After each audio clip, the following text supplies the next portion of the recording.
Hello and welcome back to Eureka Lake and round one coverage of the Professional Disc Golf Association 2019 World Championships. We are in Illinois. Big sexy commentary here with you with a great card of players, Nate Sexton and Jeremy Colling. Yeah, some interesting stories developing through the front nine. Simon Lizotte with a really clean front nine, one bogey, 5 birdies, 4 under on the front. Ricky Wysocki did not card a single par and is at even par somehow. And checking in that front nine, you got James Conrad with a hot front nine. The front nine here is so difficult to score on. Go 5 down is a really tough number. Hole 10, par 3, 450 feet straight away with OB on the left and some thick rough on the right. You also have OB water long. I think you'll see fairway drivers from these guys. If it's a tailwind, maybe even a mid-range from Simon to get the really straight flight all the way to the basket. Also, the forehand is in play if you throw a big one. We saw Macbeth go Luna in the ledge stone, but we had a bit of a tailwind, so Ricky's trying to go for that flex turning rock shot. That's going to come in kind of circles edge-ish, looks like, from there.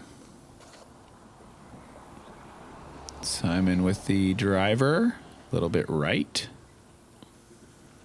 Could be tricky in there. And driver's really the fastest disc to get into the woods possible, so Simon really committed to that. Sorry. And Yale. Something I hadn't really thought of until just a minute ago. I really like the course setup here in Peoria for the World Championships, and it actually reminds me quite a bit of the 2018 World Championships in Vermont, where we had Brewster Ridge and Fox Run, where we had one completely technical course and one completely wide open course. These ones are not separated by a gravel road, but yeah. Oh, just great off effort. the top for Rick. And just for your guys' reference, those orange flags that you're seeing, that is circle 2. So that's going to be a 66-foot roughly distance. Simon, great bid from in the woods. Gary getting the 49-foot ticker. Can he pick up the big-time birdie putt? He can. Wow. And he is at 1 under par now. Gary, who had just 1 bogey on the front nine, 1 bogey shot even on the front, he is officially under par at the 2019 World Championships now. He's playing great. Yale, can he pick up the big birdie putt? He is just off left, and he is a player who's going to be picking up his second par of the round, and he's had a bit of the schizophrenic front nine, kind of like Ricky did, but that one double bogey, bogey stretch really set him back.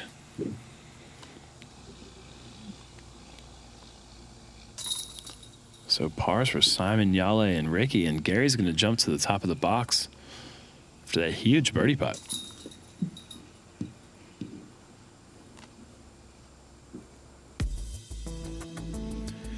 Hole 11 is a short par 3, just 300 feet, but it is wrapped completely with out of bounds, and it is a blind shot. You'll see turnover putter or forehand here, just trying to hit slightly left of the basket so that you don't get to that closest OB area, which I would say is on the right. OB deep is also a pretty big threat. If you get on top of the disc a little bit too much, really easy to just glide it right out the back. Oh, no. This is just not even close to turning, and that is in the out-of-bounds spectator gallery area.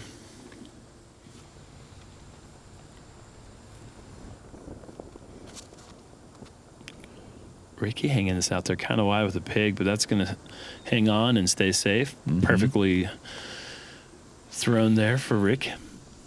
Distance is exactly 300 feet. And a nice looking line there from Simon. Just Beautiful. a bit closer.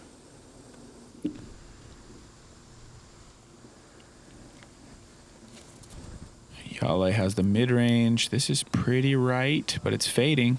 It's perfect. That's great. That's an interesting line. Tight turnover and then back to a bit of flex. Yeah, it kind of reminds me of a bit of like the line that we see Nico Locastro throw a lot.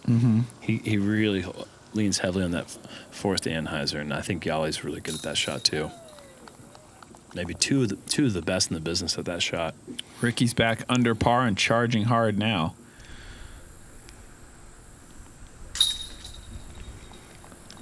Simon at 5 under with an opportunity to really put together a special round, I feel, with the holes that are coming up. Yeah, we're kind of in that birdie alleyway where players can pick up 4 consecutive birdies. Obviously, no one on this card is going to do that, but you come through hot in this right section here, and you birdie 9, 10, 11, 12, get 4 twos. It really helps the scores because there's a lot of places where you can take big numbers on the course. Hole 12, par 3, 354 feet uphill. It is the water tower hole. You see that layup area the drone just finished flying over, and then you've got this island green. So if you want to play short, you can, but I think these guys will go with that distance driver hyzer. Try to get just around the backside of the water tower. Got to make sure you don't go too flat or you could end up OB long. I love the spread of numbers on this hole. The hole averages exactly 3. And look at this really wide swinging shot from Rick. That is beautiful. And that is a bullseye shot for Rick. The hole averages exactly 3, yet there's a big spread. 40% birdie, 33% par, and then 20% bogey, double bogey, or worse. And if you hit that tower, that's fortunate. Wow. No roll away. That is a 90% ratio of hit tower to roll away, and Simon just found that 10% lucky dead hit. This might also hit the tower. Whoa. Well, that I can't imagine that was his plan. But we saw Michael Johansson in round 1 land in a similar place, and wow. Okay, I've only rolled away when hitting that tower, so that's surprising to see 2 of them. I think if you hit the right side, you're likely... Whoa. Simon off the band. Right side of the tower, you're likely to stay in. Front of the tower, you're probably coming out. Y'all having to go Anheuser, but as I was saying, MJ was short side, threw a blind sidearm Anheuser, made it. Gotta love it. Ooh, good effort again. And Ricky's going to be the only player picking up the birdie. Just an absolute park job. And look at that. Just like that, he's got 5 of the last 6 holes. He's definitely feeling it now. Obviously, you can see that little rough patch right there. Bogey, double bogey, bogey for Rick. That's the only reason he's not sitting up there 6, 7 under.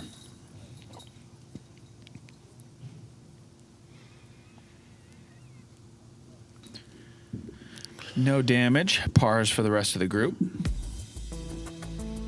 Here we go. Hole 13. It's going to take a while to drone fly this thing. Sit back and relax. Over the water to start on this 1,080-foot par 5. This is the first landing zone you would like to find to set up a second hyzer over the water again and around these bushes and trees to this landing zone that the drone is over now, setting up a third and final hyzer over the water again onto this sloping green to try to set up some kind of birdie putt. But this is so difficult. You very rarely is the play like as close as you can to the water, as close as you can to the water again. Yeah. You know, it's so nervy.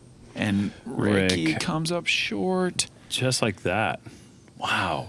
And that's what can happen because there's a big premium on being short and right on this drive. If you push it too far, you don't have the hyzer. And if you don't have the hyzer, you don't have the birdie. You don't have anything. You have nothing. You're back at square one. Simon executing the shot. Nice. I don't think he's too far. He should have access to that big hyzer shot you're talking about. And Yale, that's an ideal position. That is perfect, I think. He's going to have all the width he needs to go around. And I would say the second shot is not a big shot. You don't really want to go long. It's tempting to just crush it because you really want to get in bounds, but you can pinch yourself off again in almost the exact same way as the tee shot. Ricky having to go to the drop zone, which gets really tough to get that par, but he's going high sidearm to try to get way right, which is actually a pretty good play. That kind of gets you in the spot where you'd like to be after 2. That's really smart. But Ricky's just going to be there after 3. This is such a perfect spot. Probably one of the best I've seen. He's got a and very it's super easy, wide. Yeah, I think that's what he wants though, because look, he's down on the hill again. Perfectly played. Yeah, that wasn't condescending. I was saying that super wide. That's a great thing. It's hard to trust that much over the water, but that This is more common. You know, you want to really be smart and get in bounds, but then you can end up. That's going to be fine though. I think he's short enough. But if you try to play safe away from the water, you're going to put yourself in a position where you don't have an angle at that last shot. And Simon's kind of got the awkward angle where he has to go super high. And again, this is way too high up the hill. yeah, I don't think he's going to have really anything at all to get to the pin. But he's safe. He's not out of bounds. It should be nothing worse than a 5, and it could even be a 4 still. And if Ricky can get to the basket here, what a save this would be. No doubt. Yeah. Yeah. You can go ahead and count him down for a 5. Ricky's not missing that putt. Well done. Gary up next. He's in good position like we thought. Kept it short enough. This is a bit wide, but if it gets down quick, it's going to be short actually. So Solid though. yeah, 40 feet or so left for his. Oh, birdie Simon is not going to give up hope. He's going to go hyzer here. This is going to have to really swing. Whoa. Oh yeah, caught a lot of foliage, but he's going to be safe. And Yale is in the perfect spot twice in a row. And then he's going to go hyzer here. This looks great. Oh! Yale's Tour No way. has just eagled one of the hardest holes at the World Championships. On the planet. One of the hardest holes on the planet. Oh my goodness. Yale with a throw-in from 320 feet. A 3 on this hole. Oh my goodness. Just picture perfect the whole way through. He was always in the comfortable spot, and then check that out. Even hit the pole. You can see it right there. That is just a thing of beauty, folks. We may have seen the best thing we're going to see all week. That was Yeah, right incredible. there. Put that on the highlight reel. No doubt. That's going to be there at the end of the tournament. Top 10 shots. Maybe at number 1. Amazing, Yale. Yeah, congratulations. What'd you throw? Firebird. Firebird. Nice. Little Pandemonium died there. Shout out to Pandemonium. Don't do that to him. No, that is such a bad break. That is wrong. A good effort on a downhill bid, and that's what happens if you hit the cage sometimes. And that's a tough putt. Just after seeing that happen, that's hard to collect your nerves and your thoughts and get back to a space where you're comfortable and confident. And just like that, Ricky does save that 5. Incredible save. Still lost 2 shots. Yeah, sure. Thanks a lot, Yale.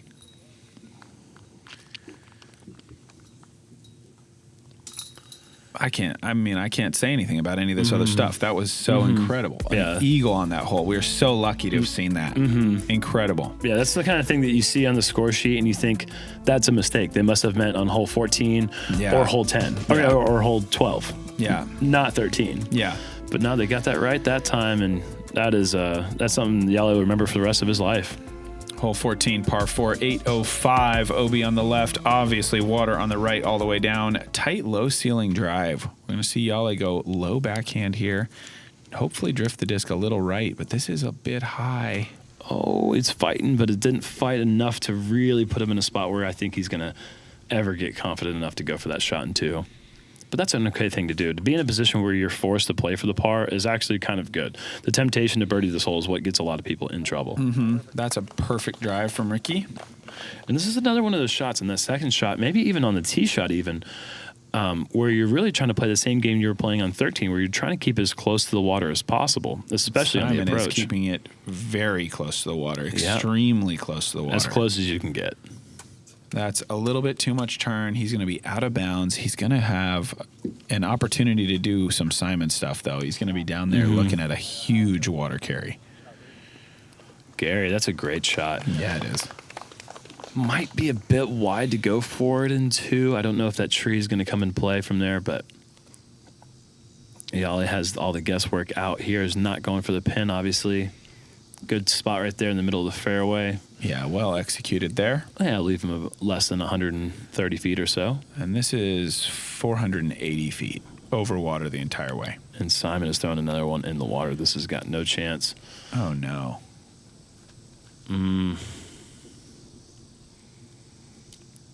I like the aggressiveness, but that the reason Simon won this tournament, or the Ledgestone at least, back in 2015, I think it was because he was somehow able to play in bounds the whole time. And not saying that he's out of the tournament by any means. He's still playing a great round, but a double OB, now no. 3 OBs, just like that, it can just rock your entire tournament. I mean, OB is the same thing. I've likened OB to missing a 5-foot putt. So essentially, he just got it up there, and now he's going to miss 3 consecutive 5-foot putts. Which, what would be worse, throwing it out of bounds 3 times or doing that? They're the same thing, Nate. They're the same thing. You're blowing my mind. Gary with a nice looking wide, drifting hyzer. He's throwing some shots today that are really impressing me. Too. Yeah, that is great. That's big power. And just a little jump putt approach for Yale. He's gonna have a short putt left for his par.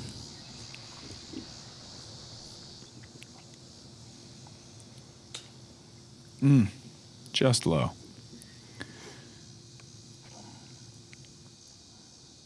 Oh, Gary missing the big time bonus birdie putt.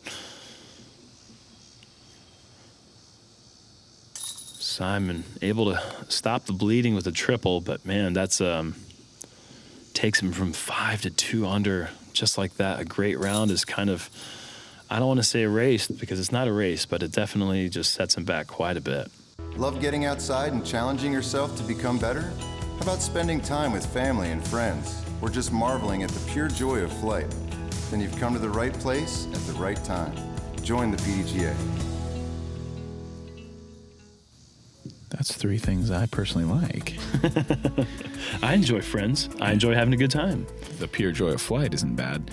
Hole 15, par 3, 315 going uphill to the elevated basket. You've got the mandatory preventing the big backhand hyzer, so it's going to be backhand turnover or forehand driver all the way up here to the top of the hill. As you can see, OB long.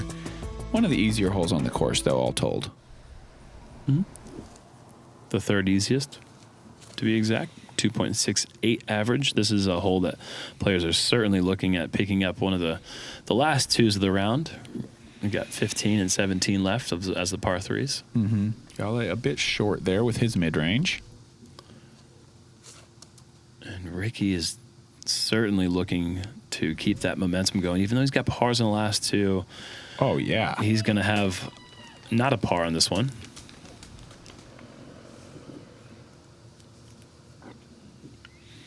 And I think it's interesting because we've only played this hole on one of those tall Disc Golf Pro Tour buckets. This is not as tall. And the scoring average is lower than it was at Ledgestone. And I'm curious how much it is because of the height of the basket. I think also, wasn't it pretty windy at Ledgestone this year? Yeah, I kind of. I wouldn't say that was really the main cause. But yeah, it could have been a bit of a wind situation as well. Conditions are certainly calmer during round 1 here. And Yale is going to come up short and left.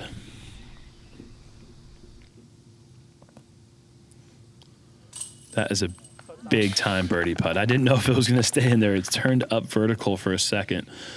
But after that triple bogey, to be able to pick up that nice birdie. Sweet. That is a huge confidence booster going into these last 3 holes for Simon.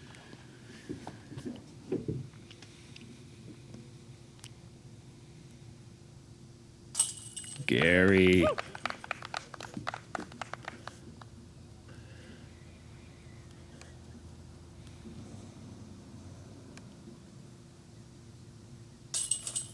Ooh, very high, but it'll stay. And Rick's just got this short putt left.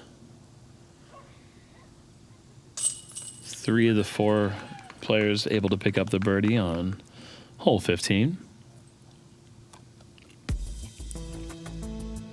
Hole 16, par 4, 606 feet with OB string on the left and some terrible bushes on the right, as well as a mandatory pole that is marked by this electric pole here. You can see the mandatory sign right there, so you're going to have to stay left of that. No big highs are allowed over the road. And then the basket is kind of tucked away blind on the downslope. As you get over the hill, there's OB long, but it's not likely to come into play. This is a hole we've seen rollers get up past the pin, actually. I think Garrett Gurthie went OB long with a roller last year. He's the type of guy to bring some OB into play that you didn't think was likely to be in play. And that play is all about whether or not it stays lucky and doesn't go deep into those bushes. It's going to be interesting to see if Ricky even has a way to get his foot behind the disc. Oh, that is horrible luck. Not a good line, not a good kick. Oh, boy. And Simon catching that tree and speaking to his shot and running up to a place where everyone can have fun. Yep. Even Simon after that shot. Looks fun. God, Simon, I love you so much, man. And Yale with the backhand roller. This needs the hold cut. Otherwise, this is going to be in the bushes early as well. Look at it just run. It ran as far as it could. And I think he might be close enough. Patent pending stance. And he stayed in bounds. I did not think he did. Man, the trees won't leave him alone, though. But he's in bounds again. I thought when you said patent pending, it was a play on words with Gary. I know it's patent pairing. That would have been pending. smart. That would have been smart. It would have been good if you had done something with it, but you didn't. And there's another. Wow. What? Okay, this needs to slow down now? Whoa. That's it. That was maybe going to go a B. Wow. That tree was perfect. As far as roller results go, that is up there with Ricky's roller at hole 4 at European Open as far as I'm concerned in terms of difficulty and execution. Crazy. I cannot believe Simon is giving himself a birdie look More after than hitting a the look. first tree. Yeah, he's at 15 feet. Unbelievable. Incredible shot. And you can see. Oh, he hits the wire. Oh, no. Those wires certainly do come into play. You just hope that you never hit them, but you try not to even think that they're there. Ricky, so far, he's just going to jump putt it down there. Wow. So it doesn't really matter if he goes in the bushes, I guess. Okay. I didn't realize his drive was that far. I guess it was. Yeah, after making a couple good putts early in the round, has really kind of cooled off. That tough stretch he had at the beginning of the round really slowed him down. Gary. Good par save. So I think was he out of bounds or? No, he never was. Okay, so his approach was short, and then that was his second or his third shot, and then that was his fourth. Incredible birdie for Simon. That is certainly not something he thought that he would be writing down on the scorecard after that tee shot. And Rick is just, man, what was he at to par? He was plus 3. Plus 3, you know, and things do get easier after that front 9, but still, that is turning things around quickly. Nothing feels easy when you're plus 3 through 6 or 7 holes at the World Championships. Yeah, Nothing no doubt. feels easy. Hole 17, par 3, 300 feet, island hole. Got to clear the water, got to come up short of the path, and got to land in between the yellow ropes. So you've got this little rectangle that you can hit and be safe. Otherwise, you're going to a drop zone roughly 125 feet away from the pin.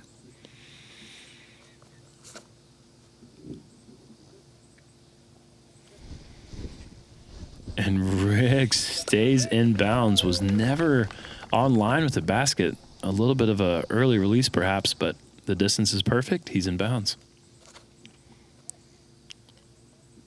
Simon with a chip. Is that a driver? I don't know. Probably.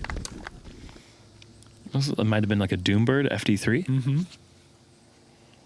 And Gary kind of going for a similar line as Simon's, and that needs to hold on, and it does. Caught the corner.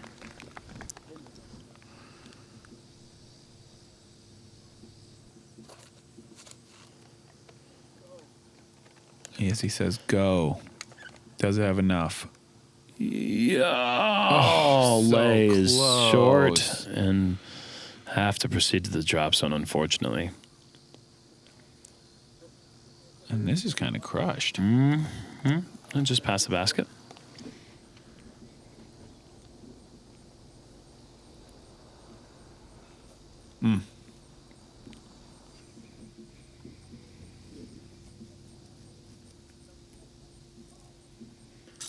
Ooh, Ricky Wysocki just squeezing it over the over the cage. He snuck it in the bucket.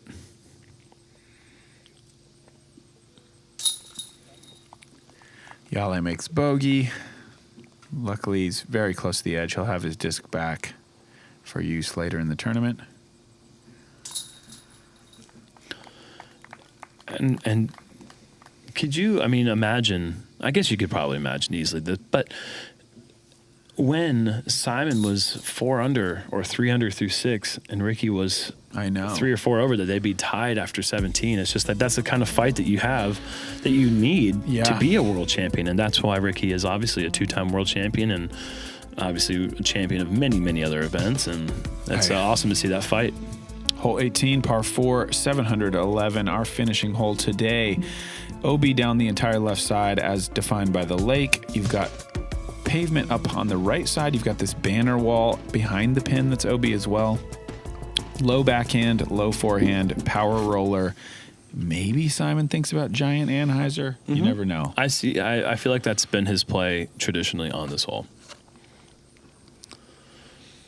And Ricky opting to not go with the roller, just a straight air shot. And what an absolute crush. Yeah, it's like going just as far as a roller. He just got the perfect height, perfect turn. Incredible. Doesn't look, well, maybe. Yeah, Simon's going yes. Anheuser. Oh, yes. The trust. So that needs to hold on.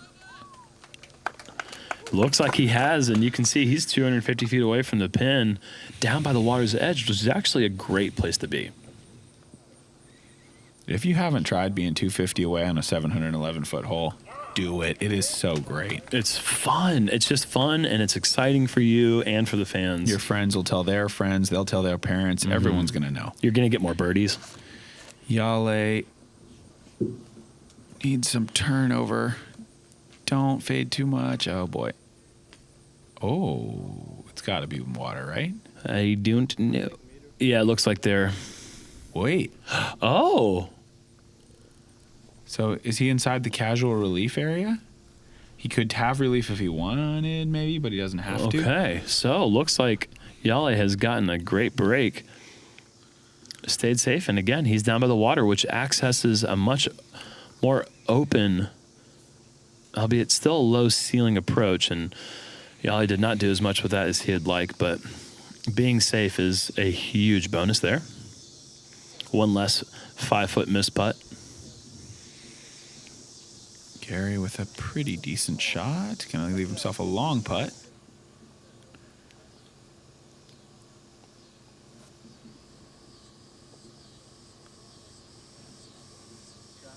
Rick just turning on the turbo boosters, man. Yeah, he did. Awesome finish in this round. He's going to have a look to get to 6 under and shoot 7 down on the back 9. Simon hanging on. He's going to have an uphill look. Another, also a putt for 6 under.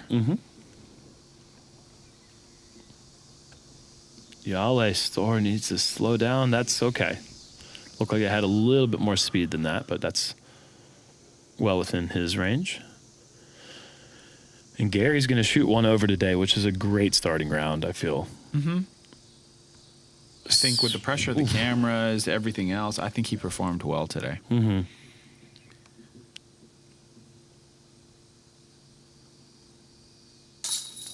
a good par save for Yale.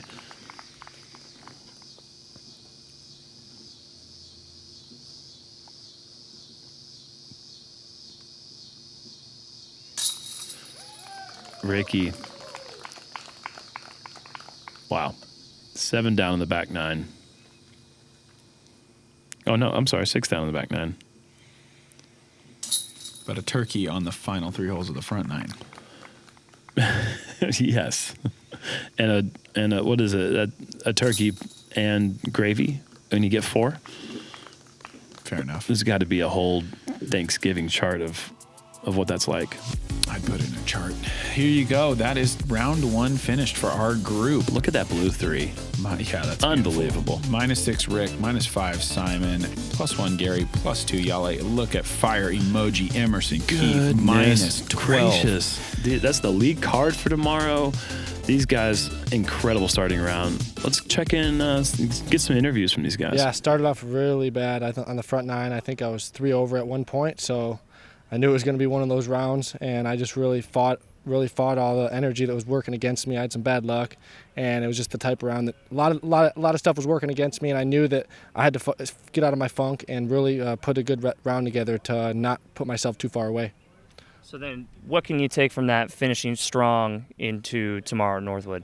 Yeah, I'm really happy with the way I finished. I'm happy with the way I handled the start and the way I handled adversity throughout the round. Like I said, I started off really bad, and I just was happy to come back and build some momentum going into tomorrow. And I'm really happy that I fought back and shot 6 under after being 3 over at one point. So really happy about that. A lot of momentum to take into tomorrow.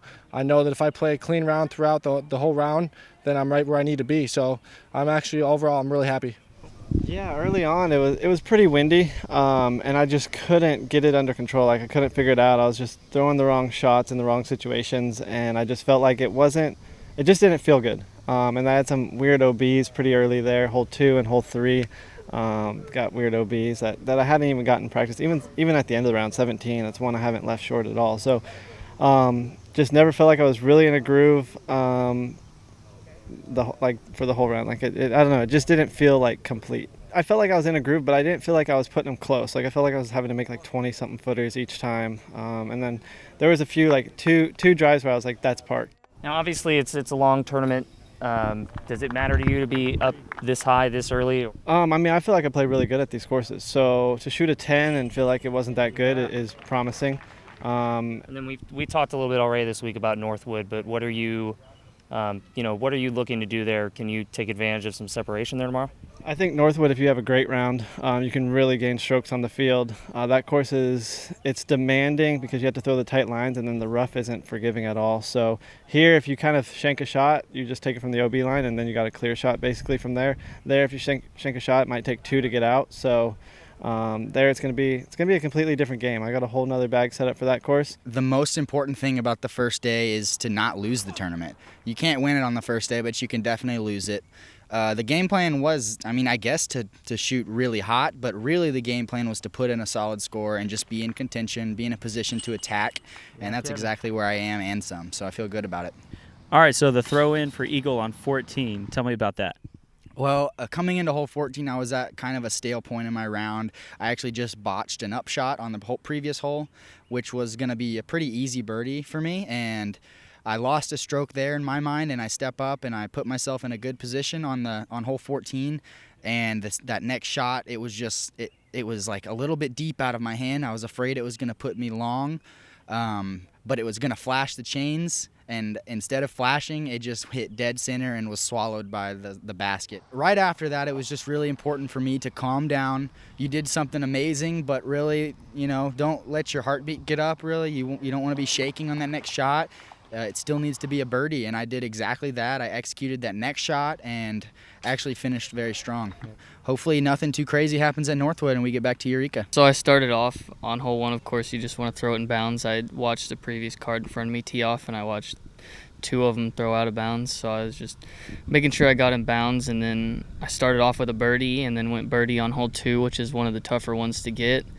And I started feeling good after that. I went birdie again and then par. And then on the baseball field hole, I took a bogey. I went out of bounds, but I got up and down from the drop zone, which is really hard. And at that point, I was like, okay, I'm playing pretty good today. I played it super safe, no more than 350 at a time. That was my plan coming into the day, just to play safe and shoot what I can. And then I just picked up good birdies from there. I didn't make very many mistakes. I just stayed within my game. I didn't go for anything crazy, and I ended up shooting really well. Nerves are always there at tournaments. You're going to be nervous. I think Paul Macbeth gets nervous. There's always nerves there, whether they're good nerves or bad nerves. But I did get to play with one of my good friends, Zach Johnson. He kept the mood light, and it was a lot of fun. And I made a couple mistakes out there. I threw out of bounds on the easiest hole on the course, and he was, it's okay, just bang that par and keep going, you're shooting well, and that's exactly what I did. He kept the mood light. All right. Thank you guys so much for tuning in. Round 1 coverage is a wrap. You see our Founders Club, those numbers next to their names. That is the consecutive number of months that those guys have been supporting at the Founders Club level. That's awesome. So we got to thank them for making any of this possible, really, for us to There's be like a out 37 here. or a 39 or something in there. That's crazy. That's good stuff. But thank you guys so much. Thank you to the PDGA, Jomez Pro, Big Sexy here. We'll be back from Northwood. It is a crazy course. Check out that course preview if you haven't yet, and we will see you there tomorrow. Big Sexy out.